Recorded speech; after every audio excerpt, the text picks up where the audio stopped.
നമസ്കാരം. പ്രധാന വാർത്തകൾ. കേരളം കേന്ദ്രത്തെ കുറ്റപ്പെടുത്തുന്നത് ബഹുമാനം കൊണ്ടെന്ന് കേന്ദ്ര സഹമന്ത്രി ജോർജ് കുര്യൻ. ആശാ വർക്കർമാരുടെ വിഷയത്തിൽ കേന്ദ്രവും മന്ത്രി സുരേഷ് ഗോപിയും കാര്യങ്ങൾ വ്യക്തമാക്കിയതാണെന്നും കൂടുതൽ തുക കേന്ദ്രം കേരളത്തിന് നൽകിയിട്ടുണ്ടെന്നും കേന്ദ്ര സഹമന്ത്രി. പാലക്കാട് മദ്യലഹരിയിൽ മക്കൾ അച്ഛനെ മർദ്ദിച്ചു കൊലപ്പെടുത്തി. അട്ടപ്പാടി സ്വദേശി ഈശ്വരനാണ് കൊല്ലപ്പെട്ടത്. 58 വയസ്സായിരുന്നു. Kerala veterinary and animal science university ക്യാമ്പസിലെ അനധികൃത മരം മുറിച്ച് കടത്തിയവർക്കെതിരെ കർശന നടപടി വേണമെന്ന് മണ്ണാർക്കാട് ബ്ലോക്ക് കോൺഗ്രസ് കമ്മിറ്റി. വെള്ളിയാഴ്ച തിരുവിഴാംകുന്ന് ക്യാമ്പസിലേക്ക് മാർച്ച് നടത്തും. കരുവാരുകുണ്ട് ആർത്തല എസ്റ്റേറ്റിൽ കണ്ട കടുവയുടേതെന്ന് പ്രചരിപ്പിക്കുന്ന വീഡിയോ വ്യാജം.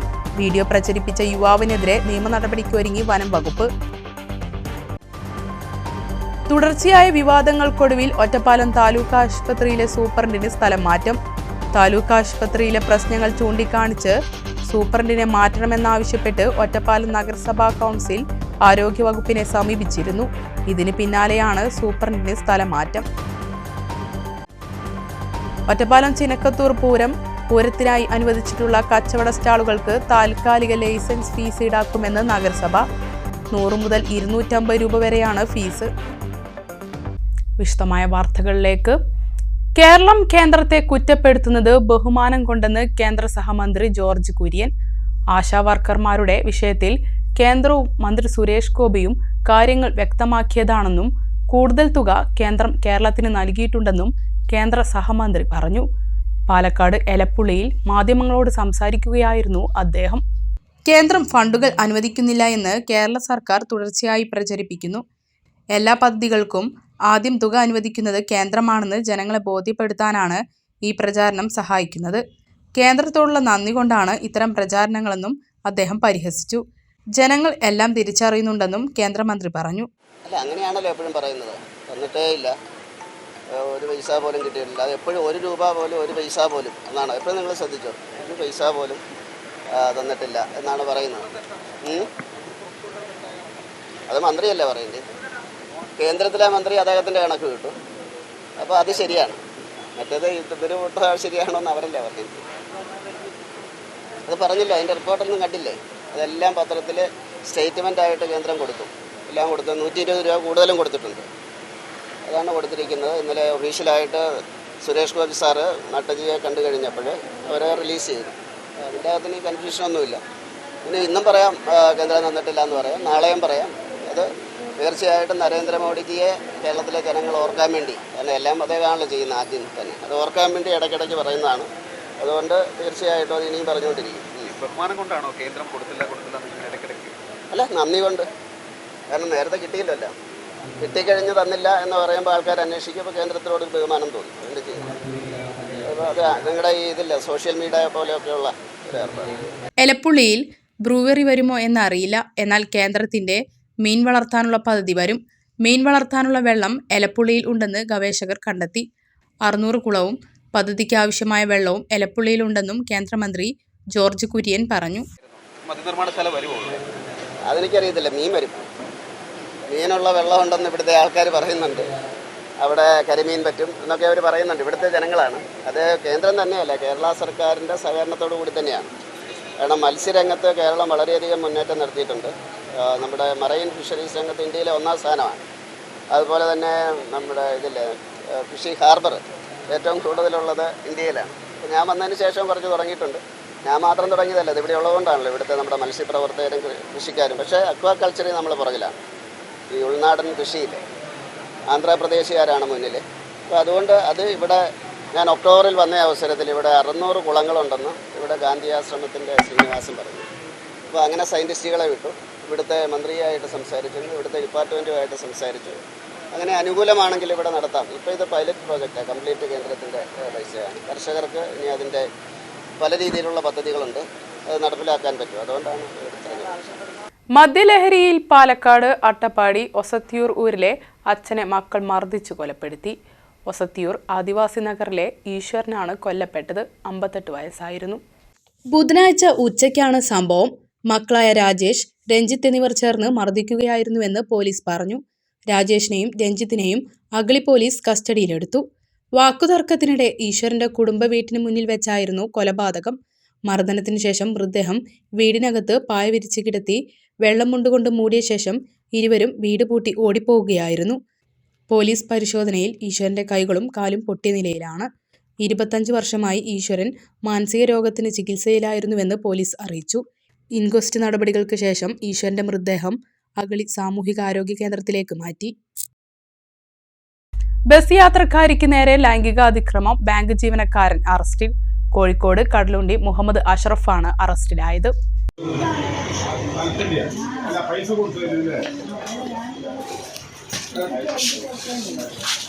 ചൊവ്വാഴ്ച വൈകിട്ടാണ് സംഭവം.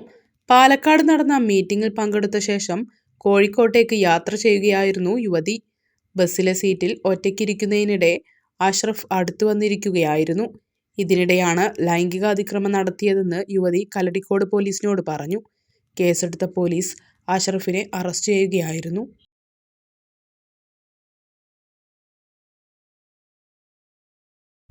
Kerala veterinary and animal science യൂണിവേഴ്സിറ്റിയുടെ മണ്ണാർക്കാട് തിരുവിഴാംകുന്ന് ക്യാമ്പസിൽ 2023 അനധികൃതമായി മരം മുറിച്ച് കടത്തിയവർക്കെതിരെ കർശന നടപടി വേണമെന്ന് മണ്ണാർക്കാട് ബ്ലോക്ക് കോൺഗ്രസ് കമ്മിറ്റി ആവശ്യപ്പെട്ടു.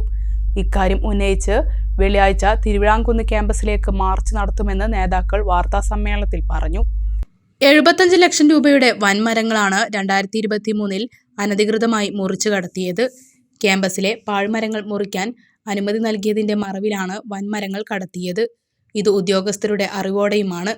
സംഭവവുമായി ബന്ധപ്പെട്ട് ഇപ്പോൾ നടത്തുന്ന അന്വേഷണം വെറും പ്രഹസനമാണ്. അനുമതി നൽകിയ സ്ഥാപന മേധാവിയെ സംരക്ഷിക്കാനുള്ള നീക്കമാണ് നടത്തുന്നത്. നിലവിൽ നടക്കുന്ന വിജിലൻസ് അന്വേഷണം പോലും അട്ടിമറിക്കുന്ന നിലപാടാണ് യൂണിവേഴ്സിറ്റി അധികൃതർ സ്വീകരിക്കുന്നത്. മരം മുറിച്ചു കടത്തിയതിന്റെ ഉത്തരവാദിത്തം തൊഴിലാളികളുടെ തലയിൽ കെട്ടിവെക്കാനുള്ള ശ്രമം അനുവദിക്കില്ല.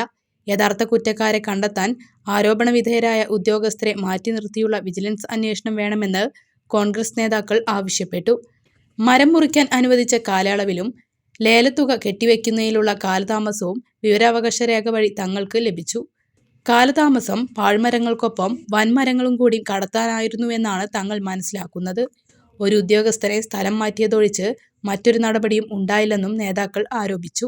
വെള്ളിയാഴ്ച രാവിലെ 9 നടത്തുന്ന മാർച്ച് മുൻ DCC പ്രസിഡന്റ് CV ബാലചന്ദ്രൻ ഉദ്ഘാടനം ചെയ്യുമെന്നും നേതാക്കൾ പറഞ്ഞു. നമുക്കറിയാം, അവിടുത്തെ യൂണിവേഴ്സിറ്റിയിലൊക്കെ വൻകിട മരങ്ങൾ എന്ന് പറഞ്ഞാൽ 2-3 ആളുകൾക്ക് പിടിച്ചാലൊതുങ്ങാത്ത അത്തരത്തിലുള്ള വൻകിട മരങ്ങളാണ് മുറിച്ചു മാറ്റിയിട്ടുള്ളത്. ആ മരങ്ങൾ, അത്രയും മണ്ണുള്ള മരങ്ങൾ അവിടുന്ന് മുറിച്ചു മാറ്റുമ്പോൾ അതിനെതിരെ ഈ തൊഴിലാളികളുടെ തലയിൽ കെട്ടിവെക്കുമ്പോൾ ഉദ്യോഗസ്ഥർക്ക് പിന്നെന്താ അവിടെ പണി? ഇനി തൊഴിലാളികൾ ഇതിന് കൂട്ടു നിന്ന് തന്നെ വിചാരിക്കാം. തൊഴിലാളികൾ കൂട്ടി നിൽക്കുകയാണെങ്കിൽ തന്നെ ഉദ്യോഗസ്ഥരത് മേൽനോട്ടം നോക്കണമല്ലോ. അത്രയും വലിയ വൻകിട മരങ്ങൾ അവിടുന്ന് പോകുമ്പോൾ, ആ യൂണിവേഴ്സിറ്റിയുടെ ഉള്ളിൽ നിന്ന് കടത്തിക്കൊണ്ടുപോകുമ്പോൾ ഉദ്യോഗസ്ഥർ അറിഞ്ഞിട്ടില്ല. അത് പാവപ്പെട്ട തൊഴിലാളികളാണെന്ന് പറഞ്ഞ് തൊഴിലാളികളുടെ തലയിലിടുന്ന ഒരു പ്രവണത ഉണ്ട്. അതുകൊണ്ട് തൊഴിലാളികളെ ക്രൂശിച്ചുകൊണ്ട് വൻകിടക്കാരെ രക്ഷപ്പെടുത്തുന്ന ഒരു പ്രവണതയാണ് ഉദ്യോഗസ്ഥ തലത്തിലും സർക്കാരിന്റെ തലത്തിൽ വ്യക്തമായ CPM-ന് ആധിപത്യമുള്ള ഉദ്യോഗസ്ഥരാണ് അതിൻ്റെ ഉള്ളിൽ. അതുകൊണ്ട് തന്നെ അവരെല്ലാ രീതിയിലും ആ കേസ് ഒതുക്കി തീർക്കാനുള്ള ശ്രമത്തിലാണ് യൂണിവേഴ്സിറ്റി നടക്കുന്നത്. പക്ഷെ 33 ലക്ഷം എന്ന് പറഞ്ഞാൽ അത് GST ഉൾപ്പെടാതെ. പക്ഷെ GST കണക്കാക്കുമ്പോൾ ഏകദേശം ഒരു 6 ലക്ഷത്തോളം രൂപ GST ഉണ്ട്. പക്ഷെ ആ GST അടക്കാതെ ഈ 33 ലക്ഷത്തിൽ ഉൾപ്പെടുത്തി അവിടുത്തെ ഉദ്യോഗസ്ഥർ കൊടുത്തു. അത് മാത്രമല്ല, ഈ കരാറുകാരൻ തന്നെയാണ് വർഷങ്ങളായിട്ട് ഈ യൂണിവേഴ്സിറ്റിയിലെ പിന്നെ കാർഷിക സർവകലാശാലയിലെ ഈ വെറ്റിനറി സർവകലാശാലയിലെ മരങ്ങൾ മുറിക്കുന്ന ഒരു ലോബി ഇടത്തട്ടുകാരനായി പ്രവർത്തിക്കുന്നത്. പിന്നെ ഈ കരാറുകാരൻ, ഈ സജിത് മോൻ എന്ന കരാറുകാരൻ ആ പരിസരത്തെ വരാറില്ല എന്നാണ് അവിടുത്തെ ചില ഉദ്യോഗസ്ഥരെ, ഇത് നന്നാവണമെന്ന് ആഗ്രഹിക്കുന്ന ഉദ്യോഗസ്ഥരും അതുപോലെ തന്നെ തൊഴിലാളികളൊക്കെ പറയുന്നത്. അതൊക്കെ ഒരു ബിനാമിയായിട്ട് നിന്നുകൊണ്ട് ഇയാൾക്ക് വേണ്ട സൗകര്യങ്ങളൊക്കെ ചെയ്തു കൊടുക്കുന്നത് ഇവിടുത്തെ ഈ ഉദ്യോഗസ്ഥരാണ്. ഈ 4-5 ആളുകൾ ഉദ്യോഗസ്ഥർ. ഒരാളെ മാത്രം പേരിന് അവിടുന്ന് ദൂരത്തേക്ക് മാറ്റി മറ്റ് 4 ആളെ അവിടെ നിലനിർത്തിയത് ഇപ്പോൾ ഏറ്റവും അവസാനം കോൺഗ്രസിന്റെ പ്രക്ഷോഭ പരിപാടിയുടെ ഭാഗമായിട്ട് വിജിലൻസിന് കൈമാറി എന്ന് പറയുന്നു. പക്ഷെ വിജിലൻസിന് കൈമാറുമ്പോഴും വിജിലൻസിന് ആവശ്യമുള്ള രേഖകളൊക്കെ കൊടുക്കുന്നത് ഈ പ്രതിപട്ടികയിൽ ആരോപിക്കപ്പെടുന്ന ഈ 4 ആളുകളാണ്. അപ്പോൾ അതുകൊണ്ട് ഈ 4 ആളുകൾ അവിടുന്ന് മാറ്റിയിട്ടില്ലെങ്കിൽ ഈ വിജിലൻസിന് രേഖകൾ കൈമാറുന്നതിലൊക്കെ മാൽ പ്രാക്ടീസ് നടത്തിക്കൊണ്ട് അത് ഈ അഴിമതിക്ക് കൂട്ടു നിൽക്കുന്ന രീതിയിൽ സർവകലാശാലയെ തകർക്കുന്ന രീതിയിലാണ് അവിടുത്തെ കാര്യങ്ങൾ നീങ്ങുന്നത്. ആസിസ് Bheemanad, CJ Ramesh, Zakir Thayyil, Sasidharan Edathodi, Naushad Chelancheri, K Shihab, Satheesan താഴത്തേതിൽ, VD Premkumar, K Sivadasan, P Khalid, Manikandan Vadasseri എന്നിവർ വാർത്താസമ്മേളനത്തിൽ പങ്കെടുത്തു. കരുവാരക്കുണ്ട് ആർത്തല എസ്റ്റേറ്റിൽ കണ്ട കടുവയുടേതെന്ന് പ്രചരിപ്പിക്കുന്ന വീഡിയോ 2021 മറ്റെവിടെ നിന്നോ പകർത്തിയ വീഡിയോ. വ്യാജ വീഡിയോ പ്രചരിപ്പിച്ച സംഭവത്തിൽ യുവാവിനെതിരെ നിയമ നടപടിക്കൊരുങ്ങി വനം വകുപ്പ്. 2021 മുതൽ യൂട്യൂബിൽ പ്രചരിക്കുന്ന 1 മിനിറ്റ് ദൈർഘ്യമുള്ള വീഡിയോയിൽ നിന്ന് 12 സെക്കൻഡ് എടുത്താണ് യുവാവ് പ്രചരിപ്പിച്ചത്. ശനിയാഴ്ച രാത്രിയാണ് ചേരി CT എസ്റ്റേറ്റിന് സമീപം താമസിക്കുന്ന മണിക്കനാംപറമ്പിൽ ജെറിൻ കടുവയെ കണ്ടതായി പറയുന്നത്. ചൊവ്വാഴ്ച രാവിലെ വീഡിയോ പ്രചരിപ്പിക്കുകയും ചെയ്തു. കടുവയെ നേർക്കുനേർ കണ്ട ജെറിൻ 12 സെക്കൻഡ് ദൈർഘ്യമുള്ള വീഡിയോ പകർത്തിയെന്നാണ് പ്രചരിപ്പിച്ചത്. ഇത് വലിയ വാർത്തയാകുകയും ചെയ്തു. എന്നാൽ വനം വകുപ്പ് ഇത് കാര്യമായി എടുത്തിരുന്നില്ല. ഒരുപക്ഷെ ജെറിൻ കടുവയെ നേരിൽ കണ്ടിരിക്കാം. എന്നാൽ പ്രചരിപ്പിച്ച വീഡിയോ കരുവാരക്കുണ്ടിലേത് അല്ലെന്ന് മാത്രം. 2021 മുതൽ യൂട്യൂബിൽ സജീവമായ വീഡിയോ ആണിത്. വലിയ തോതിൽ ഭീതി പരന്നതോടെ യുവാവിനെതിരെ നിയമ നടപടിക്കൊരുങ്ങുകയാണ് വനം വകുപ്പ്. News bureau, Karuvarakundu. തുടർച്ചയായ വിവാദങ്ങൾക്കൊടുവിൽ ഒറ്റപ്പാലം താലൂക്ക് ആശുപത്രിയിലെ സൂപ്രണ്ടിന് സ്ഥലം മാറ്റം. താലൂക്ക് ആശുപത്രിയിലെ പ്രശ്നങ്ങൾ ചൂണ്ടിക്കാണിച്ച് സൂപ്രണ്ടിനെ മാറ്റണമെന്നാവശ്യപ്പെട്ട് ഒറ്റപ്പാലം നഗരസഭാ കൗൺസിൽ ആരോഗ്യവകുപ്പിനെ സമീപിച്ചിരുന്നു. ഇതിന് പിന്നാലെയാണ് സൂപ്രണ്ടിന് സ്ഥലം മാറ്റം ലഭിച്ചത്. പാലക്കാട് ജില്ലാ ആശുപത്രിയിലേക്കാണ് സ്ഥലം മാറ്റമെന്ന് നഗരസഭാ അധികൃതർ അറിയിച്ചു. ആശുപത്രിയിൽ കിടത്തി ചികിത്സ കൃത്യമായി നടക്കുന്നില്ലെന്നും രോഗികളെ സ്ഥിരമായി സ്വകാര്യ ആശുപത്രികളിലേക്ക് മാറ്റുകയാണ് പതിവെന്നും പ്രതിപക്ഷ പാർട്ടികൾ ആരോപണം ഉന്നയിച്ചിരുന്നു. പലപ്പോഴും കിടത്തി ചികിത്സാ സൗകര്യമുള്ളതിൻ്റെ പകുതി രോഗികളെ മാത്രമാണ് കിടത്തി ചികിത്സിച്ചിരുന്നത്. ഒപ്പം പോസ്റ്റ്മോർട്ടം നടപടികളും താലൂക്ക് ആശുപത്രിയിൽ നിന്ന് മാറ്റുന്നതായും ആരോപണമുയർന്നിരുന്നു. ഈ ആരോപണങ്ങൾ ഉയർന്നപ്പോൾ CPM നേതൃത്വം നൽകുന്ന ഭരണസമിതി ഇതിനെതിരെ നടപടിയെടുത്തിരുന്നില്ല. എന്നാൽ ആശുപത്രിയിലെ ഡാറ്റ എൻട്രി ജീവനക്കാരെ നഗരസഭയുടെ കൃത്യമായ അനുമതിയില്ലാതെ പിരിച്ചുവിട്ടതോടെയാണ് CPMഉം താലൂക്ക് ആശുപത്രി നേതൃത്വത്തിനെതിരെ തിരിഞ്ഞത്. ഏരിയ കമ്മിറ്റി നേരിട്ട് തന്നെ ആശുപത്രിയിലേക്ക് മാർച്ച് നടത്തുന്ന സ്ഥിതിയുണ്ടായി. താലൂക്ക് വികസന സമിതി യോഗങ്ങളിലും നഗരസഭാ കൗൺസിൽ യോഗത്തിലും CPM ആശുപത്രിക്കെതിരെ തിരിഞ്ഞു. ചെയർപേഴ്സൺ തന്നെ വികസന സമിതി യോഗത്തിൽ പരസ്യമായി സൂപ്രണ്ടിനെതിരെ രംഗത്തു വരുന്ന സ്ഥിതിയുമുണ്ടായി. ഒടുവിൽ ഡാറ്റ എൻട്രി ജീവനക്കാരെ നിയമിക്കുന്നതുമായി ബന്ധപ്പെട്ട യോഗം നഗരസഭാ അധ്യക്ഷയുടെ അറിവില്ലാതെ നിശ്ചയിക്കുന്ന സ്ഥിതി വരെ എത്തുകയും യോഗം മാറ്റിവെക്കുകയും ചെയ്തിരുന്നു. തുടർന്നാണ് കൗൺസിൽ യോഗത്തിൽ ചർച്ച ചെയ്ത് സൂപ്രണ്ടിനെ മാറ്റണമെന്ന് ആവശ്യപ്പെട്ട് ആരോഗ്യവകുപ്പിനോട് നഗരസഭ ശുപാർശ ചെയ്തിരുന്നത്. പുതിയ സൂപ്രണ്ട് എത്തും വരെ നിലവിലുള്ള ഒരു ഡോക്ടർക്ക് താൽക്കാലിക ചുമതല നൽകുമെന്ന് ഒറ്റപ്പാലം നഗരസഭാ ചെയർപേഴ്സൺ K. ജാനകി ദേവി അറിയിച്ചു. ഒറ്റപ്പാലം ചെനക്കത്തൂർ പൂരത്തിനായി അനുവദിച്ചിട്ടുള്ള കച്ചവട സ്റ്റാളുകൾക്ക് താൽക്കാലിക ലൈസൻസ് ഫീസ് ഈടാക്കുമെന്ന് നഗരസഭ. 100 മുതൽ 250 രൂപ വരെയാണ് ഫീസായി ഈടാക്കുക. ചെനക്കത്തൂർ പൂരത്തിന്റെ ഭാഗമായി അനുവദിച്ചിട്ടുള്ള കച്ചവട സ്റ്റാളുകളിൽ നിന്നാണ് താൽക്കാലിക ലൈസൻസ് ഫീ നഗരസഭ ഈടാക്കാൻ ഒരുങ്ങുന്നത്. ചെറിയ സ്റ്റാളുകൾക്ക് 100 രൂപയും വലുതിന് 250 രൂപയുമാണ് താൽക്കാലിക ലൈസൻസ് ഫീസ് ഇനത്തിൽ ഈടാക്കാനൊരുങ്ങുന്നത്. ഇതിനു പുറമെ പരിസരം വൃത്തിയാക്കുന്നതിനായി ഹരിതകർമ്മസേന ഫീസായി 100 രൂപയും ഈടാക്കും. നഗരസഭാ അധികൃതരും ചിനക്കത്തൂർക്കാവ് ദേവസ്വം ഭാരവാഹികളും കമ്മിറ്റി ഭാരവാഹികളും കൗൺസിലർമാരും ആരോഗ്യവകുപ്പ് ഉദ്യോഗസ്ഥരും പങ്കെടുത്ത യോഗത്തിലാണ് തീരുമാനം. ഏറ്റവും ശുചിയായതും മായം കലരാത്തതും വൃത്തിയുള്ളതുമായ ഭക്ഷണശാലകൾ മാത്രമേ പ്രവർത്തിക്കാൻ അനുവദിക്കൂ നഗരസഭാ അധികൃതർ വ്യക്തമാക്കി. ഇതിനായി പ്രത്യേക സ്ക്വാഡ് രൂപീകരിച്ച് രാത്രിയിലും പകലും പരിശോധന ഉണ്ടാകുമെന്നും അധികൃതർ അറിയിച്ചു. കൂടാതെ ഒറ്റത്തവണ ഉപയോഗിക്കുന്ന പ്ലാസ്റ്റിക്കുകൾ കണ്ടെത്തി പിഴ ചുമത്തുമെന്നും ഉപ്പിലിട്ട ഭക്ഷ്യസാധനങ്ങളുടെ ഗുണനിലവാരം ഉറപ്പാക്കുന്നതിനായുള്ള നടപടികളും സ്വീകരിക്കുമെന്നും നഗരസഭാ അധികൃതർ അറിയിച്ചു. കൂടാതെ എല്ലായിടത്തും ബോട്ടിൽ ബൂത്തുകളും ജൈവമാലിന്യങ്ങൾ ശേഖരിക്കുന്നതിനുള്ള തൊട്ടികളും സ്ഥാപിക്കുമെന്നും അധികൃതർ അറിയിച്ചു. ഹരിതപൂരം ആക്കാൻ എല്ലാവരുടെയും സഹകരണം പ്രതീക്ഷിക്കുന്നതായി നഗരസഭാ ചെയർപേഴ്സൺ K. ജാനകി ദേവി, വൈസ് ചെയർമാൻ K. രാജേഷ് എന്നിവർ പറഞ്ഞു. പൂരം ഹരിതപൂരമായിട്ട് നമ്മൾ ആഘോഷിക്കാൻ തീരുമാനിച്ചിട്ടുണ്ട്. നഗരസഭ മാത്രമല്ല തീരുമാനമെടുക്കുന്നതിൻ്റെ കൂട്ടത്തിൽ ദേവസ്വം ഇത് പ്രതിനിധീകരിച്ചിട്ടുണ്ട്, കമ്മിറ്റി ഭാരവാഹികളെ വിളിച്ചിട്ടുണ്ട്. എല്ലാവരും ശ്രദ്ധിക്കുക, വലിച്ചെറിയാതിരിക്കുക. ഗവൺമെൻറ്റിൻ്റെ ഒരു കൺസെപ്റ്റാണ് മാലിന്യമുക്ത കേരളം. ഇത് നമുക്ക് പൂരത്തോടനുബന്ധിച്ച് പാലിക്കേണ്ടതുണ്ട്. അതിന് എല്ലാവരുടെയും ഭാഗത്തു നിന്നുള്ള സഹകരണമാണ് നമ്മൾ പ്രതീക്ഷിക്കുന്നതും അതുതന്നെ നടപ്പിലാക്കുന്നതും. ഇപ്പോൾ വേനൽ കടുക്കുന്ന ഒരു സാഹചര്യമാണല്ലോ. അതുകൊണ്ട് തന്നെ കുടിവെള്ളം ഉൾപ്പെടെയുള്ള അതിൽ നിന്നുമൊക്കെ സാംക്രമിക രോഗങ്ങൾ പടർന്നു പിടിക്കാൻ സാധ്യതയുള്ള ഒരു സാഹചര്യത്തിൽ ഏറ്റവും ശുചിയുള്ളതും മായം കലരാത്തതും വൃത്തിയും വെടുപ്പുമുള്ള അവിടെ ഭക്ഷണശാലകൾ ഉൾപ്പെടെ വൃത്തിയുള്ളതാകണം എന്ന തീരുമാനം നഗരസഭ എടുത്തിട്ടുണ്ട്. അപ്പോൾ അതുകൊണ്ട് തന്നെ ഇത്തരം കാര്യങ്ങൾ പരിശോധിക്കാൻ സ്പെഷ്യൽ സ്ക്വാഡ് നഗരസഭ തീരുമാനിച്ചിട്ടുണ്ട്. രാത്രിയും പകലും ഇത്തരം സ്ഥാപനങ്ങളിൽ പരിശോധന നഗരസഭയുടെ ഭാഗത്തു നിന്നുണ്ടാകും.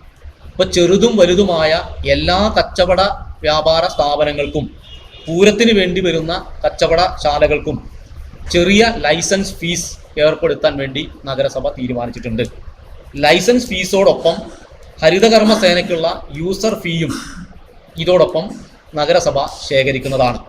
അപ്പോൾ എല്ലാ സ്ഥാപനങ്ങളും ലൈസൻസ് ഉള്ളവയായിരിക്കണം, വൃത്തിയുള്ളതായിരിക്കണം, കുടിവെള്ളം ഉൾപ്പെടെ മാലിന്യമില്ലാത്ത, മായം കലരാത്ത, ഏറ്റവും നല്ല, ഈ നാട്ടിലെ ജനങ്ങൾക്ക് ഇതിൻ്റെ ഭാഗമായി ഒരു തരത്തിലുള്ള രോഗവും പടർന്നു പിടിക്കില്ല എന്ന് ഉറപ്പുവരുത്തുന്ന രീതിയിലുള്ളതായിരിക്കണം. അപ്പോൾ അത്തരം കാര്യങ്ങളിൽ വ്യാപാരികളും ഇത്തരം ചെറു കച്ചവടക്കാരും ശ്രദ്ധിക്കണം എന്നാണ്. ഇടവേള.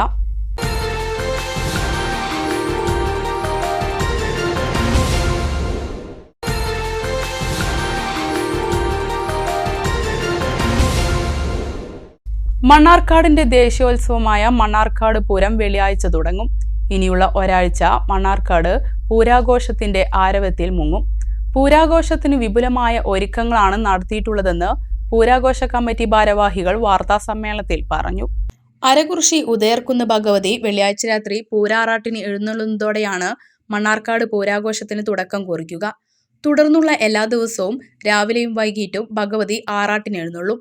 വള്ളുവനാടിന്റെ ചരിത്രത്തിൽ മണ്ണാർക്കാടിനെ അടയാളപ്പെടുത്തുന്നത് മണ്ണാർക്കാട് പൂരമാണെന്ന് പൂരാഘോഷ കമ്മിറ്റി പ്രസിഡന്റ് സച്ചിദാനന്ദൻ പറഞ്ഞു. പൂരം ഈ വർഷം മാർച്ച് 7-ാം തീയതി മുതൽ 14-ാം തീയതി കൂടിയുള്ള തീയതികളിൽ വളരെ ഗംഭീരതയോടെ നടത്തുവാനാണ് പൂരാഘോഷ കമ്മിറ്റി തീരുമാനിച്ചിട്ടുള്ളത്. അതിൻ്റെ ഒരുക്കങ്ങളും തയ്യാറെടുപ്പുകളും എല്ലാം ചെയ്തു കഴിഞ്ഞു. വള്ളുവ കോലാതിരിയും സാമൂതിരിയും തമ്മിലുള്ള യുദ്ധസ്മരണകളും ടിപ്പുവിൻ്റെ പടയോട്ടത്തെക്കുറിച്ചുള്ള വ്യാഖ്യാനങ്ങളും എല്ലാം നിറഞ്ഞ വള്ളുവനാടൻ ചരിത്രത്തിൽ അടയാളപ്പെടുത്തിയ മണ്ണാർക്കാടിനെ യഥാർത്ഥത്തിൽ കൂടുതൽ ചരിത്രത്തിൻ്റെ സുവർണലിപികളിൽ എഴുതി വെച്ചിട്ടുള്ളത് മണ്ണാർക്കാട് പൂരവും അതിൻ്റെ നടത്തിപ്പുകാരായ മണ്ണാർക്കാട് മൂപ്പിൽ നായർ കുടുംബത്തിനെക്കുറിച്ചും ഉള്ള ചരിത്ര വിവരണങ്ങളാണ്. അതൊന്നുകൊണ്ട് മാത്രം തന്നെ നമ്മുടെ ചരിത്രത്തിൻ്റെ താളുകളിൽ ഏറ്റവും നല്ല രീതിയിൽ പ്രതിപാദിച്ചിട്ടുള്ള പൂരങ്ങളിൽ ഏറ്റവും പ്രമുഖ സ്ഥാനത്താണ് മണ്ണാർക്കാട് പൂരം. ഇന്നും അതിൻ്റെ പഴമയും പ്രൗഢിയും ആചാര അനുഷ്ഠാനങ്ങളിലുള്ള വ്യത്യസ്തതയും തികച്ചും നിലനിർത്തിക്കൊണ്ട് തന്നെയാണ് ഇപ്പോഴത്തെ പൂരാഘോഷ കമ്മിറ്റിയും ഈ പൂരം വളരെ വിപുലമായ തോതിൽ നടത്തുന്നത്. വ്യത്യസ്തമായ ആചാര രീതികൾ, അനുഷ്ഠാനങ്ങൾ, മറ്റു സമുദായങ്ങളെ കൂട്ടിയിണക്കിക്കൊണ്ടുള്ള, പ്രത്യേകിച്ച് അട്ടപ്പാടിയിലെ ആദിവാസി സമൂഹം കേരളത്തിൻ്റെ പുറത്തു നിന്ന് മണ്ണാർക്കാട് വന്ന് താമസിക്കുന്ന മറ്റു ദേശവാസികൾ, ഇവരെയെല്ലാം കൂട്ടിയിണക്കിക്കൊണ്ട് വളരെ നല്ല രീതിയിലാണ് ഈ പൂരം എല്ലാ വർഷവും നടത്താറുള്ളത്. ആദ്യ ദിനമായ വെള്ളിയാഴ്ച വൈകിട്ട് കോലാട്ടം, കൈകൊട്ടിക്കളി, തിരുവാതിരക്കളി, തുടർന്ന് നടക്കുന്ന സാംസ്കാരിക സദസ്സിൽ വാദ്യപ്രവീണ പുരസ്കാര സമർപ്പണം എന്നിവ നടത്തും. എല്ലാ ദിവസവും ഉച്ചയ്ക്ക് ശേഷം 2:30 മുതൽ ചാക്യാർകൂത്ത്, നാഗസ്വരം, തായമ്പക എന്നിവയുണ്ട്. രണ്ടാം പൂരം ദിനമായ 8-ന് രാത്രി 7:30 മോഹിനിയാട്ടമാണ് പ്രധാന പരിപാടി. മൂന്നാം പൂരം ദിനമായ 9-നാണ് കൊടിയേറ്റം. 10-ന് രാത്രി 7:30 ജോബി മാത്യു വെമ്പാല വയലിൻ വായിക്കും. 11-ന് രാത്രി 7:30 ജാസി ഗിഫ്റ്റിന്റെ നൈറ്റ് ഷോ അരങ്ങേറും. 12-നാണ് ചെറിയാറാട്ട്. രാവിലെ 9 മണി മുതൽ ആനച്ചമയ പ്രദർശനം. രാത്രി ബാനർജീസ് കനൽ ബാൻഡ് 13-ന് വലിയാറാട്ട് ആഘോഷിക്കും. ആറാട്ട് എഴുന്നള്ളിപ്പിന് ശേഷം മേജർ സെറ്റ് പഞ്ചവാദ്യം. 11 മണിക്ക് കുന്തിപ്പുഴ ആറാട്ടുകടവിൽ കഞ്ഞിപ്പാർച്ച. 3 മണിക്ക് ഓട്ടൻതുള്ളൽ, ഡബിൾ നാഗസ്വരം. 6 മണിക്ക് ഡബിൾ തായമ്പക. രാത്രി 9-ന് പാണ്ടിമേളം. തുടർന്ന് ഇടയ്ക്ക പ്രദക്ഷിണം, കാഴ്ച ശീവേലി എന്നിവ നടക്കും. ജാതിമത വേർതിരിവുകളില്ലാതെ മൂപ്പിൽ നായരുടെ കാലം ആദിവാസി സമൂഹം ഉൾപ്പെടെയുള്ളവരെ ചേർത്ത് നിർത്തിക്കൊണ്ടുള്ള ആഘോഷമാണ് മണ്ണാർക്കാട് പൂരമെന്ന് സെക്രട്ടറി എം പുരുഷോത്തമൻ പറഞ്ഞു. ആദിവാസി പങ്കാളിത്തം വളരെ സജീവമായിട്ട് നിലനിർത്തിക്കൊണ്ട് അവരുടെ കൂടി പൂരമാക്കി മാറ്റിക്കൊണ്ട് വലിയാറാട്ട് ദിവസം ആദിവാസി സമൂഹത്തിന് മൂപ്പിൽ നായർ സദ്യ നൽകിക്കൊണ്ട്, കഞ്ഞിവാർച്ച എന്ന പേരിൽ ഇന്നറിയുന്ന ഈ സമൂഹ സദ്യ അന്ന് ആദിവാസി സമൂഹത്തിന് വേണ്ടി മൂപ്പിൽ നായർ നടത്തിയിട്ടുള്ള സമൂഹ സദ്യയായിരുന്നു. അപ്പോൾ എന്തൊരു മനോഹരമാണ് നമ്മുടെ നാടിൻ്റെ സംസ്കാരവും ചരിത്രവും. അതോടൊപ്പം തന്നെ ഇത് പിന്നെ ജാതി മത വർഗ വർണ്ണ വ്യത്യാസമില്ലാതെ അന്നും ഇന്നും എക്കാലവും നമ്മൾ കാത്തു സൂക്ഷിക്കണമെന്ന നമ്മുടെ നിറഞ്ഞ സംസ്കാരത്തിൻ്റെ ഒരു ആവർത്തനമാണ് ഓരോ വർഷത്തെയും പൂരമെന്ന് നമ്മൾ തിരിച്ചറിയുക. അപ്പോൾ തീർച്ചയായിട്ടും ഇന്നും അതുപോലെ തന്നെയാണ്. ഇപ്പോൾ പിന്നെ അന്നത്തെ പിന്നെ കല്ലടി പ്രമുഖ ഇവിടുത്തെ മുസ്ലിം കുടുംബമായിട്ടുള്ള ഈ നാടിൻ്റെ മുന്നേറ്റത്തിന് വേണ്ടി ഒരുപാട് പിന്നെ സ്കൂൾ വിദ്യാലയങ്ങൾ ഉൾപ്പെടെ ഒട്ടേറെ കാര്യങ്ങൾ ഇപ്പോൾ നമ്മുടെ കോളേജ് ഉൾപ്പെടെ എല്ലാവർക്കും അറിയാവുന്ന കാര്യമാണ്. അപ്പോൾ അത്തരത്തിൽ അവരുടെയൊക്കെ നിറഞ്ഞ സഹകരണത്തോട് കൂടിയിട്ട് പഴമക്കാർ പറയുന്നത് അറിയാം, അവരുടെ ആന അന്ന് അവരുടെ കൈവശത്തിലുണ്ടായിരുന്ന കല്ലടി കുടുംബത്തിൻ്റെ കയ്യിലുള്ള ആനയൊക്കെ പൂരാഘോഷത്തിന് വേണ്ടി സൗജന്യമായിട്ട് വിട്ടുകൊടുക്കുമായിരുന്നു. അതുപോലെ തന്നെ മറ്റാവശ്യങ്ങളും മറ്റ് എല്ലാ സൗകര്യങ്ങളും സഹായങ്ങളും മൂപ്പിൽ നായർക്ക് അന്ന് കല്ലടി തറവാട്ടിലുള്ള ആളുകൾ ചെയ്തു കൊടുത്തിരുന്നു. അപ്പോൾ ഇതെല്ലാം നമ്മളോട് പറയുന്നത് എന്താണ്? ആദിവാസിയെ ചേർത്ത് നിൽക്കുന്നതും തെലുങ്കാനയിൽ നിന്നും അതുപോലെ തന്നെ തമിഴ്നാട്ടിൽ നിന്നും കർണാടകത്തിൽ നിന്നും ഒക്കെ കുടിയേറി വ്യാപാരാവശ്യത്തിന് വന്നവരെയൊക്കെ തന്നെ നിങ്ങൾ അന്യനാട്ടുകാരാണ് എന്ന് പറയാതെ നിങ്ങൾ ഈ നാടിൻ്റെ ഭാഗമാണ് എന്ന് പറഞ്ഞ് ചേർത്ത് നിർത്തിയ നല്ല സംസ്കാരമാണ് നമുക്കുള്ളത്. 14-നാണ് ദേശവേലകളുടെ അകമ്പടിയോടെ സ്ഥാനീയ ചെട്ടിയാന്മാരെ ആനയിച്ചുള്ള ചെട്ടിവേല. തുടർന്ന് ക്ഷേത്രത്തിലെത്തി 21-ന് പ്രദക്ഷിണത്തോടെ പൂരം സമാപിക്കും. പട്ടാമ്പി പള്ളിപ്പുറം തീരദേശ റോഡ് നവീകരണത്തിന്റെ ഭാഗമായി 2 ഇടങ്ങളിലായി നടത്തുന്ന കോൺക്രീറ്റ് പ്രവൃത്തികൾ തുടങ്ങി. ഇതോടെ പാതയിലൂടെയുള്ള ഗതാഗതത്തിന് 16 വരെ നിയന്ത്രണം ഏർപ്പെടുത്തി. കോൺക്രീറ്റ് പ്രവൃത്തികൾ കൂടി നടപ്പാക്കുന്നതോടെ പാതയുടെ നവീകരണം പൂർത്തിയാവും. തീരദേശ പരിപാലന വികസന ഫണ്ടിൽ നിന്നും ജൽജീവൻ മിഷന്റെ പുനരുദ്ധാരണ പദ്ധതിയിൽ നിന്നും 2 കോടി രൂപ ചെലവഴിച്ചാണ് പാതയുടെ നവീകരണം നടക്കുന്നത്. പാലത്തറ മുതൽ കല്ലറപ്പുള്ളി പാലം വരെയുള്ള 3750 മീറ്റർ പാതയാണ് നവീകരിക്കുന്നത്. ഇതിന്റെ ഭാഗമായുള്ള ടാറിംഗ് പ്രവൃത്തികൾ കഴിഞ്ഞ മാസം പൂർത്തിയായിരുന്നു. കുളമുക്ക് സെന്ററിലും ലക്ഷം വീട് ഭാഗത്തും 150ഓളം മീറ്റർ ദൂരത്തിലാണ് കോൺക്രീറ്റ് പ്രവൃത്തികൾ നടപ്പാക്കുന്നത്. ഇതോടൊപ്പം നിലംപതിയുടെ കോൺക്രീറ്റും നടത്തുന്നുണ്ട്. കുളമുക്ക് സെന്ററിലെ പ്രവൃത്തികൾ ഇതിനകം തന്നെ പൂർത്തിയായി വരികയാണ്. ഹാർബർ എഞ്ചിനീയറിംഗ് വകുപ്പിന്റെ മേൽനോട്ടത്തിലാണ് പ്രവൃത്തികൾ. പട്ടാമ്പിയിൽ നിന്നും പള്ളിപ്പുറത്തേക്ക് 2 റെയിൽവേ ഗേറ്റുകൾ ഒഴിവാക്കിയുള്ള എളുപ്പമാർഗമാണ് ഈ തീരദേശ പാത.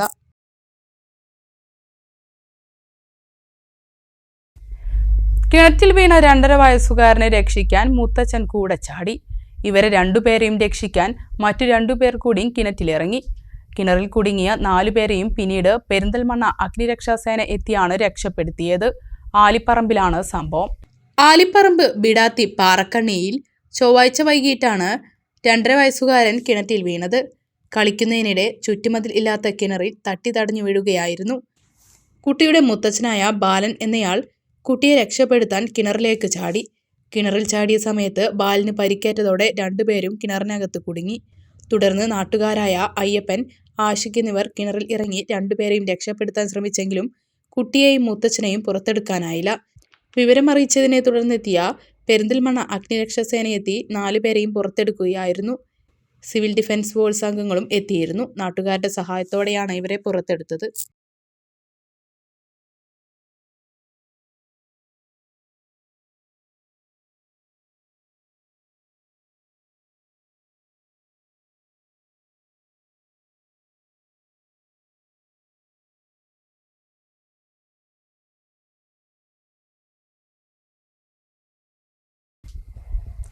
മാർച്ച് 30-ന് പെരിന്തൽമണ്ണ നഗരസഭയെ മാലിന്യമുക്ത നഗരസഭയായും ഹരിത നഗരമായും പ്രഖ്യാപിക്കും. സീറോ വേസ്റ്റ് ദിനമായി ആചരിക്കുന്ന മാർച്ച് 30-ന് കേരളത്തെ മാലിന്യമുക്ത സംസ്ഥാനമായി പ്രഖ്യാപിക്കുന്നതിനോടൊപ്പമാണ് പെരിന്തൽമണ്ണ നഗരസഭയെ മാലിന്യമുക്തമായി പ്രഖ്യാപിക്കുന്നത്. മാലിന്യമുക്തം നവകേരളം ക്യാമ്പയിന്റെ അവസാനഘട്ടമായി 2025 മാർച്ച് 30-ന് കേരളത്തെ മാലിന്യമുക്ത സംസ്ഥാനമായി പ്രഖ്യാപിക്കുന്നുണ്ട്. ശുചിത്വ, മാലിന്യ സംസ്കരണ, പരിസ്ഥിതി പ്രവർത്തനങ്ങളിൽ സംസ്ഥാനത്തെ മികച്ച നഗരസഭയാണ് പെരിന്തൽമണ്ണ. അന്താരാഷ്ട്ര സീറോ വേസ്റ്റ് ദിനമായ മാർച്ച് 30-ന് പെരിന്തൽമണ്ണ നഗരസഭയെയും മാലിന്യമുക്ത നഗരസഭയായി പ്രഖ്യാപിക്കും. പെരിന്തൽമണ്ണയെ ഹരിത നഗരമായി പ്രഖ്യാപിക്കുന്നതിനുള്ള പദ്ധതികളും പ്രവർത്തനങ്ങളും അടങ്ങുന്ന കർമ്മപരിപാടികളും നഗരസഭ ആസൂത്രണം ചെയ്തിട്ടുണ്ട്. ഇതുമായി ബന്ധപ്പെട്ട യോഗം കഴിഞ്ഞ ദിവസം നഗരസഭയിൽ ചേർന്നു. ഒറ്റപ്പാലം ചിനക്കത്തൂർ പൂരം താലപ്പൊലി കമ്മിറ്റിയുടെ ചിനക്കത്തൂർ ദേവി കലാനിധി പുരസ്കാരം പ്രശസ്ത പിന്നണി ഗായകൻ ജി വേണുഗോപാലിന്. ചിനക്കത്തൂർ ദേവി വരദ പുരസ്കാരത്തിന് വ്യവസായി പമ്പാവാസൻ നായരെയും തിരഞ്ഞെടുത്തു. മാർച്ച് 8-ന് Malabar Devaswom board commissioner T Biju Chandrasekharan പുരസ്കാരങ്ങൾ വിതരണം ചെയ്യുമെന്ന് ഭാരവാഹികൾ വാർത്താസമ്മേളനത്തിൽ അറിയിച്ചു. ചിനക്കത്തൂർ പൂരം താലപ്പൊലി കമ്മിറ്റിയുടെ 2025 വർഷത്തെ രണ്ടാമത് ചിനക്കത്തൂർ ദേവി കലാനിധി പുരസ്കാരത്തിനാണ് പ്രശസ്ത പിന്നണി ഗായകൻ ജി വേണുഗോപാലിനെ തിരഞ്ഞെടുത്തത്. 25,000 രൂപയും പ്രശസ്തി പത്രവും ഫലകവും അടങ്ങുന്നതാണ് പുരസ്കാരം. ചിനക്കത്തൂർ ദേവി വരദ പ്രഥമ പുരസ്കാരത്തിന് പ്രമുഖ വ്യവസായി പമ്പാവാസൻ നായരെയും തിരഞ്ഞെടുത്തു. മാർച്ച് 8 വൈകിട്ട് 6:30 നടക്കുന്ന ആദരായനം ചടങ്ങിൽ വെച്ച് Malabar Devaswom board commissioner T Biju Chandrashekhar പുരസ്കാര സമർപ്പണം നടത്തുമെന്ന് ഭാരവാഹികൾ വാർത്താ സമ്മേളനത്തിൽ അറിയിച്ചു. കഴിഞ്ഞ കൊല്ലം നമ്മൾ തുടങ്ങി വെച്ചതാണ് ചിനക്കത്തൂർ ദേവി കലാനിധി അവാർഡ്. അത് പല മേഖലകളിലും പ്രശസ്തരം അല്ലെങ്കിൽ പ്രാവീണ്യം നേടിയ ആളുകൾക്ക് നമ്മൾ ചിനക്കത്തൂർ പൂരത്താലപ്പൊലി നൽകുന്ന ഒരു പുരസ്കാരമാണ് ചിനക്കത്തൂർ ദേവി കലാനിധി അവാർഡ്. അത് ഇക്കൊല്ലം നമ്മൾ അതിനുവേണ്ടി തിരഞ്ഞെടുത്തിട്ടുള്ളത് പ്രശസ്ത പിന്നണി ഗായകൻ. അദ്ദേഹം മലയാളത്തിന് പുറമെ ഹിന്ദി, തമിഴ്, കന്നഡ മുതലായ ഭാഷകളിലും സിനിമാ ഗാനങ്ങൾ ആലപിച്ചിട്ടുണ്ട്. ശ്രീ ജി വേണുഗോപാലിനെയാണ് നമ്മൾ അതിനുവേണ്ടി തിരഞ്ഞെടുത്തിട്ടുള്ളത്. ജി വേണുഗോപാലിന് ചിനക്കത്തൂർ ദേവി കലാനിധി പുരസ്കാരം ഇക്കൊല്ലം 2020 നമ്മൾ കൊടുക്കുന്ന. അതുപോലെ തന്നെ ഇക്കൊല്ലം നമ്മൾ മറ്റൊരു വിശിഷ്ട വ്യക്തിയെയും ആദരിക്കുന്നുണ്ട്. നമുക്ക് എല്ലാവർക്കും അറിയാം, അദ്ദേഹം നമ്മുടെ നാട്ടുകാരനാണ്, ശ്രീ പമ്പാവാസൻ നായർ. അദ്ദേഹം ബഹ്റിനിൽ വലിയൊരു ബിസിനസ് സാമ്രാജ്യത്തിൻ്റെ അധിപനാണ്. അതിലുപരി അദ്ദേഹം സഹജീവികളുടെ കഷ്ടതയിൽ വളരെയധികം അദ്ദേഹം അതിൽ ഇടപെടുന്ന ഒരാളാണ്. നമുക്കറിയാം, അദ്ദേഹം പല 50-ൽ പരം ആളുകൾക്ക് സ്വന്തം ചെലവിൽ വീട് വെച്ച് നൽകുന്നുണ്ട്. അതിൻ്റെ പ്രവർത്തനം നടന്നുകൊണ്ടിരിക്കുകയാണ്. ഇപ്പോൾ 10ഓളം വീടുകൾ അദ്ദേഹം കൊടുത്തു കഴിഞ്ഞു. അതുപോലെ തന്നെ സാന്ത്വന, പരിപാലന, ചാരിറ്റി രംഗത്തും അദ്ദേഹം വളരെയധികം പ്രവർത്തിക്കുന്നുണ്ട്. ആ വ്യവസായിയെ നമ്മൾ അദ്ദേഹത്തിന് ചിനക്കത്തൂർ വരദ പുരസ്കാരം നൽകി നമ്മൾ അദ്ദേഹത്തെ ആദരിക്കും. മാർച്ച് 10 പൂരത്താലപ്പൊലി മഹോത്സവം വിപുലമായി ആഘോഷിക്കും. വൈകിട്ട് 5 നീലിക്കാവിൽ നിന്നും തിരുവല്ല രാധാകൃഷ്ണന്റെ പ്രമാണത്തിൽ 100-ൽ പരം കലാകാരന്മാർ പങ്കെടുക്കുന്ന പാണ്ടിമേളം ആരംഭിക്കും. തുടർന്ന് 5 ഗജവീരന്മാർ അണിനിരക്കുന്ന എഴുന്നള്ളത്ത് ചിനക്കത്തൂർക്കാവിലേക്ക് പുറപ്പെടും. കാവുപറമ്പിലും പാണ്ടിമേളത്തിന്റെ ദ്രുതതരംഗങ്ങൾ അരങ്ങേറും. തുടർന്ന് കമ്പം കത്തിക്കലും നടക്കും. നമുക്ക് എല്ലാവർക്കും അറിയാം, ഈ വർഷത്തെ ചിനക്കത്തൂർ പൂരം മാർച്ച് 12-ാം തീയതി 13-ാം തീയതി കൂടി ആഘോഷിക്കുകയാണ്. ചിനക്കത്തൂർ പൂരത്തിൻ്റെ ഭാഗമായ പൂരത്താലപ്പൊലി മഹോത്സവം മാർച്ച് 10-ാം തീയതി 2025 മാർച്ച് 10-ാം തീയതി ആഘോഷിക്കുന്നു. നമ്മൾ എല്ലാ കൊല്ലവും ചെയ്യുന്നത് പോലെ 5 ആനകളെ വെച്ചിട്ടുള്ള 5 ആനകളെ എഴുന്നള്ളിപ്പുണ്ട്. ഇതിൻ്റെ നേതൃത്വത്തിൽ അല്ലെങ്കിൽ അദ്ദേഹത്തിൻ്റെ പ്രമാണിത്വത്തിൽ 100-ൽ പരം കലാകാരന്മാർ പങ്കെടുക്കുന്ന പാണ്ടിമേളം അരങ്ങേറുന്നുണ്ട്. കയറമ്പാറ നീലികാവിൽ നിന്ന് വൈകുന്നേരം 5:30 മണിയോടുകൂടി എഴുന്നള്ളത്ത് പുറപ്പെട്ട് ചിനക്കത്തൂർ ക്ഷേത്രത്തിൽ 7 മണിയോടുകൂടി എത്തിച്ചേരും. പിന്നെ ആ ക്ഷേത്രം ചിനക്കത്തൂർ കാവ് കാവിൻ്റെ അങ്കണത്തിൽ ഈ പാണ്ടിമേളം അരങ്ങേറും. ഒറ്റപ്പാലത്ത് നടന്ന വാർത്താ സമ്മേളനത്തിൽ committee secretary advocate T Kalidas, president KPM Krishnankutty, chairman K Rajesh, vice president M Subhash, രക്ഷാധികാരി P അപ്പാരു തുടങ്ങിയവരും പങ്കെടുത്തു. യുവതിയുടെ പ്രസവ സമയത്ത് പാണ്ടിക്കാട് PKM ഹോസ്പിറ്റൽ ഗുരുതര വീഴ്ച വരുത്തിയെന്നാരോപിച്ച് യൂത്ത് കോൺഗ്രസ് മണ്ഡലം കമ്മിറ്റി പ്രതിഷേധ മാർച്ച് നടത്തി. ടൗണിൽ നിന്ന് ആരംഭിച്ച മാർച്ച് ഹോസ്പിറ്റലിന് മുന്നിൽ പോലീസ് തടഞ്ഞു. തുടർന്ന് നടന്ന സമരം യൂത്ത് കോൺഗ്രസ് മുൻ സംസ്ഥാന വൈസ് പ്രസിഡന്റ് റിയാസ് മുക്കോളി ഉദ്ഘാടനം ചെയ്തു.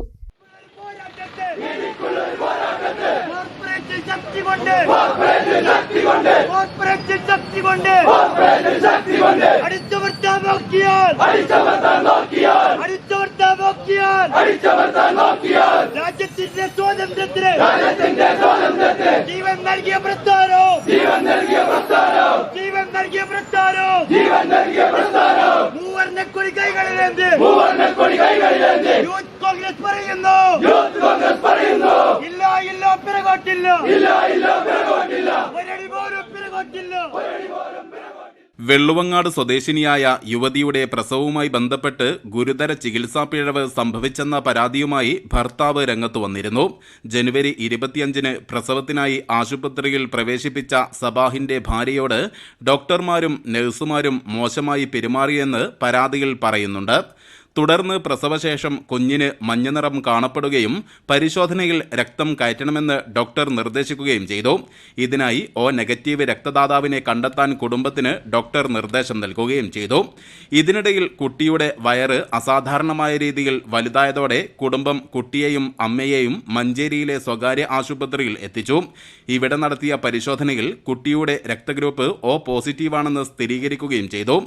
ഇത്തരത്തിൽ രക്തഗ്രൂപ്പ് നിർണയത്തിൽ തന്നെ PKM ഹോസ്പിറ്റലിന് വലിയ പിഴവ് സംഭവിച്ചെന്ന് പരാതിയിൽ പറയുന്നുണ്ട്. കൂടാതെ മാതാവിൻ്റെ രക്തഗ്രൂപ്പ് B നെഗറ്റീവാണ്. അമ്മയുടെയും കുഞ്ഞിൻ്റെയും രക്തഗ്രൂപ്പുകൾ വിപരീതമായാൽ പ്രസവം കഴിഞ്ഞ് 48 മണിക്കൂറിനകം അമ്മയ്ക്ക് ആൻറ്റി-D എന്ന ഇഞ്ചക്ഷൻ നൽകണം. എന്നാൽ PKM ഹോസ്പിറ്റലിൽ നിന്ന് 2 പേരുടെയും നെഗറ്റീവ് രക്തമായതിനാൽ അതിൻ്റെ ആവശ്യം ഇല്ലെന്നാണ് പറഞ്ഞത്. എന്നാൽ പിന്നീട് നടന്ന പരിശോധനയിൽ മാതാവിൻ്റെ രക്തഗ്രൂപ്പ് നെഗറ്റീവും കുഞ്ഞിൻ്റേത് പോസിറ്റീവുമാണെന്ന് കണ്ടെത്തുകയും ചെയ്തു. യുവതിക്ക് ഇനിയൊരു ഗർഭധാരണത്തിനുള്ള സാധ്യത പോലും ഇല്ലാതാക്കുന്ന ഗുരുതര വീഴ്ചയാണ് സംഭവിച്ചിരിക്കുന്നതെന്ന് പരാതിയിൽ പറയുന്നുണ്ട്. ഇതേ തുടർന്നാണ് യൂത്ത് കോൺഗ്രസ് മണ്ഡലം കമ്മിറ്റി ആശുപത്രിയിലേക്ക് പ്രതിഷേധ മാർച്ച് നടത്തിയത്.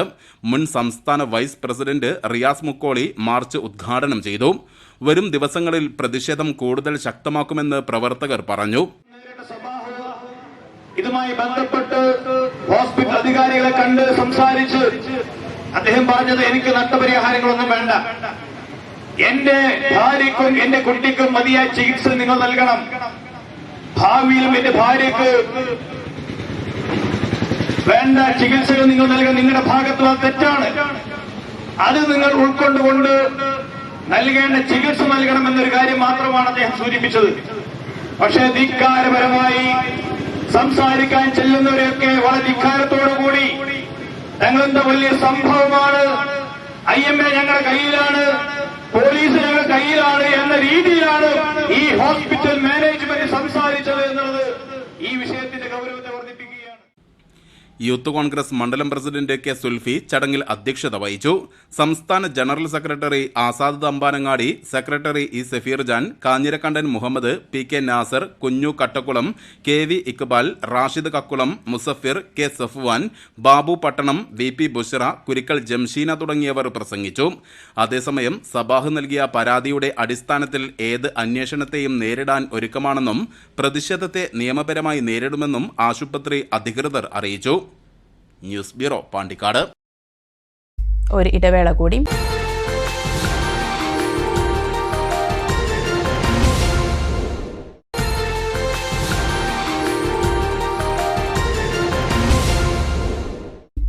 വാർത്തകൾ തുടരുന്നു. ശ്രീകൃഷ്ണപുരം ഗ്രാമപഞ്ചായത്ത് ജെൻഡർ റിസോഴ്സ് സെന്ററിന്റെ നേതൃത്വത്തിൽ ജാഗ്രതാ സമിതികളുടെ ശാക്തീകരണം ലക്ഷ്യമിട്ട് ഏകദിന ശില്പശാല സംഘടിപ്പിച്ചു. ഗ്രാമപഞ്ചായത്ത് കല്യാണ മണ്ഡപത്തിൽ നടന്ന പരിശീലന പരിപാടി block panchayat president Sunitha Joseph ഉദ്ഘാടനം ചെയ്തു. നമ്മുടെ ചുറ്റുപാടുകളിലേക്ക് കണ്ണും കാതും തുറന്ന് വളരെയേറെ ജാഗ്രതയോടുകൂടെ ഇരിക്കേണ്ട ഒരു കാലഘട്ടത്തിലൂടെയാണ് നമ്മൾ കടന്നുപോയിക്കൊണ്ടിരിക്കുന്നത്. പഞ്ചായത്ത് തലത്തിലും വാർഡ് തലത്തിലുമെല്ലാം ജാഗ്രതാ സമിതികൾ രൂപീകരിക്കുകയും പ്രവർത്തിക്കുകയും ചെയ്യുന്നുണ്ട്. എങ്കിലും അത് എത്രത്തോളം ഊർജിതമായി ഇടപെടുന്നു അല്ലെങ്കിൽ പ്രവർത്തിക്കുന്നു എന്നുള്ളത് ഒന്ന് വിലയിരുത്തി പോകേണ്ടത് തന്നെയാണ്. കില ഫാക്കൽറ്റി KG ശശികല വിഷയാവതരണം നടത്തി. സ്ത്രീകൾ, കുഞ്ഞുങ്ങൾ, ഭിന്നശേഷി വിഭാഗം, ട്രാൻസ്ജെൻഡർ വിഭാഗം, പട്ടികജാതി പട്ടികവർഗ വിഭാഗം എന്നിവരോടുള്ള സൗഹൃദപരമായ സാമൂഹ്യക്രമം പടുത്തുയർത്താൻ ത്രിതല സംവിധാനങ്ങൾ ക്രിയാത്മകമായി ഇടപെടണമെന്ന് ശശികല സൂചിപ്പിച്ചു. ജാഗ്രതാ സമിതികളും നിയമ സംവിധാനങ്ങളും സജീവമായി ഇടപെടുന്നതോടൊപ്പം കുടുംബത്തിലും സമൂഹത്തിലും അധികാര മനോഭാവത്തോടെയുള്ള പെരുമാറ്റങ്ങളിലും മാറ്റങ്ങൾ ഉണ്ടാകേണ്ടതുണ്ട്. അധികാരത്തിന്റെ മനോഭാവമാണ് അതിക്രമമായി മാറുന്നതെന്നും അവർ വിശദീകരിച്ചു. ഇങ്ങനെ നമ്മൾ ഏത് കാര്യം ചെയ്യുമ്പോഴും ഇത് എന്തിനാ ചെയ്യണേ, എന്തിനാ ഇത് ആൾക്കാർക്ക് എന്ത് പ്രയോജനമാണ്, ആരൊക്കെ ഇത് ഉപയോഗിക്കാൻ പോണേ അല്ലേ? ഇപ്പം നമ്മൾ ബാത്റൂം ഉണ്ടാക്കുമ്പോൾ ഇപ്പം നമ്മൾ ജെൻഡർ സൗഹൃദ ബാത്റൂം ഉണ്ടാക്കുന്നുണ്ട് അല്ലേ എന്ന് പറയുന്ന ഓരോ കാര്യം ഇത് ആരാ ഉപയോഗിക്കണേ, അവർക്ക് എന്തൊക്കെ പ്രശ്നങ്ങൾ. ഇപ്പം ഭിന്നശേഷി സൗഹൃദമായ ഒരു ടോയ്ലറ്റ് ഉണ്ടാക്കണം എന്ന് പറഞ്ഞാൽ അതിന് ഒരുപാട് കാര്യങ്ങൾ നമുക്ക് വേണം അല്ലേ? അവർക്ക് പിടിച്ചു കയറാനുള്ള ഇത് വേണം, പടി ഉണ്ടാവാൻ പാടില്ല, അവർക്ക് അവരുടെ ഉന്തുവണ്ടിയായിട്ട് ചെല്ലാൻ പറ്റണം, അങ്ങോട്ട് മാറി ഇരിക്കാൻ പറ്റണം അല്ലേ, പിടിച്ചെഴുതാൻ ഇതാക്കാൻ പറ്റണം, ഇങ്ങനെയുള്ള ഒരുപാട് കാര്യങ്ങളുണ്ട്. എന്ന് പറയുന്ന പോലെ ഓരോ കാര്യം ചെയ്യുമ്പോഴും അത് ആർക്ക് വേണ്ടിയാണ്, ആരൊക്കെയാണ് ഇത് ഉപയോഗിക്കണേ, അവർക്ക് എന്തെല്ലാം സൗകര്യങ്ങളാണ് വേണ്ടത്, അതനുസരിച്ച് അതിന് വേണ്ടിയിട്ട് ഇപ്പോൾ കഴിഞ്ഞ ദിവസം കിലയിൽ ചർച്ച ചെയ്യണ കേട്ടു. നമ്മുടെ എൻജിനീയർമാരല്ലേ, ഇതൊക്കെ പടച്ചു വെക്കുന്നത് അവരാണല്ലോ അല്ലേ, ഇതിൻ്റെ എസ്റ്റിമേറ്റും പ്ലാനും ഒക്കെ ഉണ്ടാക്കണേ. അപ്പം അവർക്കൊരു ജെൻഡർ സെൻസിറ്റീവ് ആയിട്ടുള്ള ഒരു ക്ലാസ് കൊടുക്കണം. ഗ്രാമപഞ്ചായത്ത് വൈസ് പ്രസിഡന്റ് എം സുകുമാരൻ അധ്യക്ഷത വഹിച്ചു. സ്റ്റാൻഡിംഗ് കമ്മിറ്റി ചെയർമാൻമാരായ സി ഹരിദാസൻ, കെ സുമതി, ഗ്രാമപഞ്ചായത്ത് അംഗം M K Dwarakanathan, ICDS supervisor AS Jisa, GRC facilitator V Pramilakumari എന്നിവർ സംസാരിച്ചു. ശ്രീകൃഷ്ണപുരം ഗ്രാമപഞ്ചായത്ത് ക്ഷീരകർഷകർക്ക് ധാതുലവണ മിശ്രിതം വിതരണം ചെയ്തു. Block panchayat president Sunitha Joseph ഉദ്ഘാടനം ചെയ്തു. പശു വളർത്തുന്നവരെ സംബന്ധിച്ചിടത്തോളം 10 മണിന്ന് വിവരം കിട്ടി ഇവിടെ വന്നവരുണ്ടാവും. അപ്പോൾ സമയം വൈകുന്തോറും എല്ലാവരുടെയും ശ്രദ്ധ വീട്ടിലായിരിക്കും അല്ലെ. 10 മണിക്ക് വന്നിട്ട് വേഗം പോവാന്നുള്ളത് കൊണ്ട് കുറച്ച് പണിയൊക്കെ ഒരുക്കിയിട്ട് ബാക്കി ചെന്നിട്ട് ചെയ്യാ എന്നുള്ള രീതിയിലായിരിക്കും വന്നിട്ടുണ്ടാവുക. ഇവിടെ ഇങ്ങനെ വൈകുമ്പോൾ നിങ്ങളെ സംബന്ധിച്ച് നിങ്ങളുടെ മനസ്സ്, ശരീരം എവിടെയാണെങ്കിലും മനസ്സ് വീട്ടിലായിരിക്കും. അതുകൊണ്ട് തന്നെ പെട്ടെന്ന് അവസാനിപ്പിക്കാം. ഗ്രാമപഞ്ചായത്ത് അവർക്ക് കിട്ടുന്ന തുക ഒരു വർഷത്തേക്ക് ആ ഗ്രാമപഞ്ചായത്തിനകത്തുള്ള വികസന ക്ഷേമ പ്രവർത്തനങ്ങൾക്ക് വേണ്ടി ലഭ്യമാകുന്ന തുകയിൽ 4 ലക്ഷം രൂപ ഈ ഒരു കാര്യത്തിന് വേണ്ടി മാത്രം നീക്കിവെച്ചു എന്നുള്ളതാണ് അറിയാൻ കഴിയുന്നത്. ഗ്രാമപഞ്ചായത്ത് വാർഷിക പദ്ധതിയിൽ ഉൾപ്പെടുത്തി പഞ്ചായത്തിലെ മുഴുവൻ ക്ഷീരകർഷകർക്കും ധാതുലവണ മിശ്രിതം വിതരണം ചെയ്തു. 2024-25 വാർഷിക പദ്ധതിയിലെ 4 ലക്ഷം രൂപ വിനിയോഗിച്ചാണ് പദ്ധതി നടപ്പിലാക്കിയത്. ശ്രീകൃഷ്ണപുരം ഗ്രാമപഞ്ചായത്ത് മൃഗാശുപത്രിയിൽ വെച്ച് നടന്ന ചടങ്ങിൽ ഗ്രാമപഞ്ചായത്ത് പ്രസിഡന്റ് സിരാജിക അധ്യക്ഷത വഹിച്ചു. വികസനകാര്യ standing committee chairperson M Girija, ക്ഷേമകാര്യ standing committee chairman C Haridasan, ആരോഗ്യ വിദ്യാഭ്യാസ standing committee chairperson K Sumathi, ward മെമ്പർമാരായ K Lini, M K Pradeep എന്നിവർ സംസാരിച്ചു. വെറ്ററിനറി ഡോക്ടർ പ്രീത പദ്ധതി വിശദീകരണവും ഉപയോഗക്രമവും വിശദീകരിച്ചു. മലപ്പുറം ജില്ലാതല പട്ടയമേള മാർച്ച് 8 മലപ്പുറത്ത് നടക്കും. മുനിസിപ്പൽ ടൗൺ ഹാളിൽ നടക്കുന്ന പട്ടയമേളയിൽ 6532 പട്ടയങ്ങൾ വിതരണം ചെയ്യും. റവന്യൂ വകുപ്പ് മന്ത്രി കെ രാജൻ പട്ടയമേള ഉദ്ഘാടനം ചെയ്യും. ഭൂരഹിതരില്ലാത്ത കേരളം എന്ന ലക്ഷ്യവുമായി റവന്യൂ വകുപ്പ് നടത്തുന്ന മലപ്പുറം ജില്ലാതല പട്ടയമേള മാർച്ച് 8 മലപ്പുറത്ത് നടക്കും. വാരിയൻകുന്നത്ത് സ്മാരക മുനിസിപ്പൽ ടൗൺ ഹാളിൽ ഉച്ചയ്ക്ക് 2 നടക്കുന്ന പട്ടയമേള റവന്യൂ ഭവന നിർമ്മാണ വകുപ്പ് മന്ത്രി കെ രാജൻ ഉദ്ഘാടനം ചെയ്യും. അർഹരായവർക്ക് 6532 പട്ടയങ്ങൾ വിതരണം ചെയ്യും. മന്ത്രി വി അബ്ദുറഹ്മാൻ ചടങ്ങിൽ അധ്യക്ഷനാവും. ജില്ലയിലെ MP-മാർ, MLA-മാർ, വിവിധ രാഷ്ട്രീയ പാർട്ടി പ്രതിനിധികൾ തുടങ്ങിയവർ സംബന്ധിക്കും. 4 സ്മാർട്ട് വില്ലേജുകളുടെ ഉദ്ഘാടനവും ചടങ്ങിൽ നടക്കും. ജില്ലാതല പട്ടയമേളയുടെ നടത്തിപ്പുമായി ബന്ധപ്പെട്ട അവലോകന യോഗം കളക്ടറേറ്റ് കോൺഫറൻസ് ഹാളിൽ ADM NM മെഹ്റലിയുടെ അധ്യക്ഷതയിൽ ചേർന്നു. ഡെപ്യൂട്ടി കളക്ടർമാരായ അൻവർ സാദത്ത്, PM സനീറ, SS സരീൻ, MLA-മാരുടെ പ്രതിനിധികൾ, റവന്യൂ വകുപ്പിലെ ഉദ്യോഗസ്ഥർ, വിവിധ രാഷ്ട്രീയ കക്ഷി പ്രതിനിധികൾ തുടങ്ങിയവർ പങ്കെടുത്തു. എഴുത്തുകാരനും സാംസ്കാരിക പ്രവർത്തകനും കോളേജ് അധ്യാപകനുമായിരുന്ന പാലക്കീഴ് നാരായണന്റെ സ്മരണയ്ക്കായി പെരിന്തൽമണ്ണ ചെറുകാട് സ്മാരക ട്രസ്റ്റ് ഏർപ്പെടുത്തിയ പാലക്കീഴ് സാഹിത്യ പുരസ്കാരത്തിന് ആദിത്യ കൃഷ്ണ ചെമ്പത്തിനെ തെരഞ്ഞെടുത്തു. ഏലംകുളം മുതുകുർശി സ്വദേശിയായ ആദിത്യ കൃഷ്ണയുടെ 1000 റഹീമുകളുടെ തമ്പുരാട്ടി എന്ന കഥാസമാഹാരത്തിനാണ് പുരസ്കാരം. കോളേജ് വിദ്യാർത്ഥികളെയും ഗവേഷണ വിദ്യാർത്ഥികളെയും ഉദ്ദേശിച്ചാണ് പാലക്കീഴ് സ്മാരക സാഹിത്യ പുരസ്കാരം നൽകി വരുന്നത്. ആദിത്യ കൃഷ്ണയുടെ 1000 റഹീമികളുടെ തമ്പുരാട്ടി എന്ന കഥാസമാഹാരമാണ് പുരസ്കാരത്തിന് തെരഞ്ഞെടുത്തത്. ആദിത്യ കൃഷ്ണയുടെ 3ാമത്തെ പുസ്തകമാണിത്. കേരളത്തിലെ വിവിധ കോളേജുകളിൽ നിന്ന് ലഭിച്ച 40ഓളം യുവ എഴുത്തുകാരുടെ രചനകളിൽ നിന്നാണ് ആദിത്യ കൃഷ്ണയെ തെരഞ്ഞെടുത്തത്. സി വാസുദേവൻ, KP രമണൻ, വേണുപാലൂർ എന്നിവ അടങ്ങുന്ന നിർണയ സമിതിയാണ് പുരസ്കാര ജേതാവിനെ തെരഞ്ഞെടുത്തത്. 10,000 രൂപയും പ്രശസ്തി ഫലകവും അടങ്ങുന്ന പുരസ്കാരം മാർച്ച് 15 പെരിന്തൽമണ്ണയിൽ നടക്കുന്ന പാലക്കീഴ് അനുസ്മരണ ചടങ്ങിൽ സമ്മാനിക്കും. ന്യൂനപക്ഷ വിഭാഗങ്ങൾക്കുള്ള മാർഗദീപം സ്കോളർഷിപ്പ് അപേക്ഷ സമർപ്പിക്കുന്നതിനുള്ള സമയം നീട്ടണമെന്ന് ആവശ്യപ്പെട്ട് നജീബ് കാന്തപുരം MLA ന്യൂനപക്ഷ ക്ഷേമവകുപ്പ് മന്ത്രിക്ക് കത്തയച്ചു. 2025 മാർച്ച് 9 അപേക്ഷ സമർപ്പിക്കേണ്ട അവസാന തീയതിയായി ന്യൂനപക്ഷ ക്ഷേമ ഡയറക്ടറേറ്റ് ഫെബ്രുവരി 25 പുറത്തിറക്കിയ സർക്കുലറിൽ പറഞ്ഞിരുന്നത്. ആവശ്യമായ രേഖകൾ തയ്യാറാക്കി നൽകുന്നതിനുള്ള സമയം അപര്യാപ്തമാണെന്ന കാര്യം രക്ഷിതാക്കളും അധ്യാപകരും അറിയിച്ചതിനെ തുടർന്നാണ് നജീബ് കാന്തപുരം MLA വിഷയത്തിൽ ഇടപെട്ടത്. പ്രധാന വാർത്തകൾ വീണ്ടും. കേരളം കേന്ദ്രത്തെ കുറ്റപ്പെടുത്തുന്നത് ബഹുമാനം കൊണ്ടെന്ന് കേന്ദ്ര സഹമന്ത്രി ജോർജ് കുര്യൻ. ആശാ വർക്കർമാരുടെ വിഷയത്തിൽ കേന്ദ്രവും മന്ത്രി സുരേഷ് ഗോപിയും കാര്യങ്ങൾ വ്യക്തമാക്കിയതാണെന്നും കൂടുതൽ തുക കേന്ദ്രം കേരളത്തിന് നൽകിയിട്ടുണ്ടെന്നും കേന്ദ്ര സഹമന്ത്രി. പാലക്കാട് മദ്യലഹരിയിൽ മക്കൾ അച്ഛനെ മർദ്ദിച്ചു കൊലപ്പെടുത്തി. അട്ടപ്പാടി സ്വദേശി ഈശ്വരനാണ് കൊല്ലപ്പെട്ടത്. 58 വയസ്സായിരുന്നു. Kerala veterinary and animal science university ക്യാമ്പസിലെ അനധികൃത മരം മുറിച്ച് കടത്തിയവർക്കെതിരെ കർശന നടപടി വേണമെന്ന് മണ്ണാർക്കാട് ബ്ലോക്ക് കോൺഗ്രസ് കമ്മിറ്റി. വെള്ളിയാഴ്ച തിരുവിഴാംകുന്ന് ക്യാമ്പസിലേക്ക് മാർച്ച് നടത്തും. കരുവാരുകുണ്ട് ആർത്തല എസ്റ്റേറ്റിൽ കണ്ട കടുവയുടേതെന്ന് പ്രചരിപ്പിക്കുന്ന വീഡിയോ വ്യാജം. വീഡിയോ പ്രചരിപ്പിച്ച യുവാവിനെതിരെ നിയമ നടപടിക്കൊരുങ്ങി വനം വകുപ്പ്. തുടർച്ചയായ വിവാദങ്ങൾക്കൊടുവിൽ ഒറ്റപ്പാലം താലൂക്ക് ആശുപത്രിയിലെ സൂപ്രണ്ടിന് സ്ഥലം മാറ്റം. താലൂക്ക് ആശുപത്രിയിലെ പ്രശ്നങ്ങൾ ചൂണ്ടിക്കാണിച്ച് സൂപ്രണ്ടിനെ മാറ്റണമെന്നാവശ്യപ്പെട്ട് ഒറ്റപ്പാലം നഗരസഭാ കൗൺസിൽ ആരോഗ്യവകുപ്പിനെ സമീപിച്ചിരുന്നു. ഇതിന് പിന്നാലെയാണ് സൂപ്രണ്ടിന് സ്ഥലം മാറ്റം. ഒറ്റപ്പാലം ചിനക്കത്തൂർ പൂരത്തിനായി അനുവദിച്ചിട്ടുള്ള കച്ചവട സ്റ്റാളുകൾക്ക് താൽക്കാലിക ലൈസൻസ് ഫീസ് ഈടാക്കുമെന്ന് നഗരസഭ. 100 മുതൽ 250 രൂപ വരെയാണ് ഫീസ്. ഇതോടെ വാർത്താ ബുള്ളറ്റിൻ ഇവിടെ സമാപിക്കുന്നു. നമസ്കാരം.